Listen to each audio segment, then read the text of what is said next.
Hindi talaga natin alam kung hanggang kailan lang tayo mamalagi dito sa mundong ibabaw at lalong hindi natin nakikita kung ano ang mangyayari sa atin araw-araw. Tulad na lamang itong isa natin kababayan na viral ngayon sa Facebook na kinilalang si Remiel Matignas, 35 anyos. Ang simpleng bakasyon nito sa Hong Kong ay magiging huli na pala dahil sa trahedyang hindi inaasahan. Ayon sa balita, pumunta umano itong ating kabayan sa Hong Kong para mamasyal, mag-relax at mag-enjoy. Ngunit sa kasamaang palad, nabangga ito ng taxi sa harapan ng isang hotel kung saan ito nanatili. Kaka-check out lang umano nitong ating kabayan, bitbit ang maleta at naglakad habang tumitingin sa kanyang cellphone na makikita natin sa video. Bigla itong nabangga at sa lakas ng pagtama, nahampas sa pader ang kanyang ulo at tsaka ito natumba. Nakaagad naman daw isinugod sa ospital pero hindi na siya nakaabot ng buhay.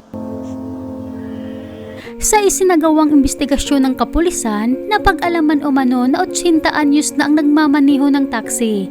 Nahihili umano ito at nawala ng kontrol habang lumiko na siyang dahilan ng pagkabangga nito sa rank ng taxi sa harapan ng hotel, na saktong pagdaan din nitong ating kabayan. Ayon pa sa news, nangyari umano ang aksidente sa Nyon Yok Road, dakong 1:52 ng hapon noong Agosto 5 nitong kasalukuyan, at nasa kustodiya na umano ng kapulisan ang 80 anyos na driver ng taxi. Narito ang video kung saan nangyari ang aksidente na viral ngayon sa Facebook.